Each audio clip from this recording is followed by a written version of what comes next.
देंगे। नाज़रीन, एक और खबर है और यह खबर जुनैद अकबर साहब के हवाले से आई है। जुनैद अकबर साहब ने दावा किया है कि इमरान खान साहब से 2 साल की भीख मांगी जा रही है।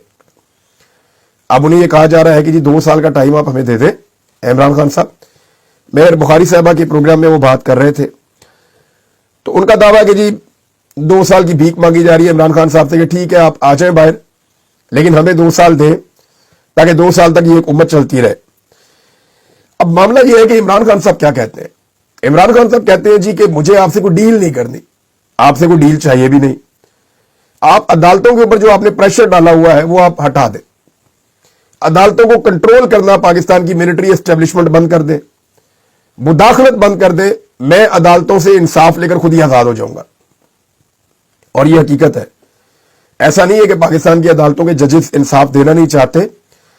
ज्यादातर जजेस बहुत अच्छे हैं, कुछ कंप्रोमाइज लोग भी हैं, कुछ काली भेड़ें हर जगह पे होती हैं, हर इदारे में होती हैं। तो जजेस के अंदर भी आप उंगली उठा सकते हैं, ऐसा नहीं है कि आप नहीं उठा सकते, उनके फैसलों पे आप तनकीद कर सकते हैं।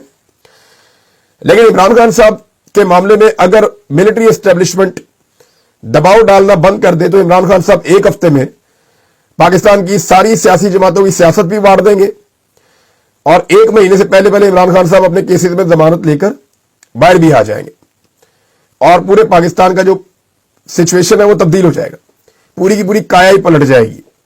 और इस बात को पाकिस्तान की मिलिट्री एस्टेब्लिशमेंट भी जानती है। नाज़रीन, एक और चीज मैं आपको बताता हूं, वो ये है कि जो पंजाब में हुआ 11 करोड़ अवाम का जो इन्होंने डुबो दिया एक 15 मिनट की बारिश में, वो सारा हरा रंग बह गया जो मरियम नवाज ने करवाया था।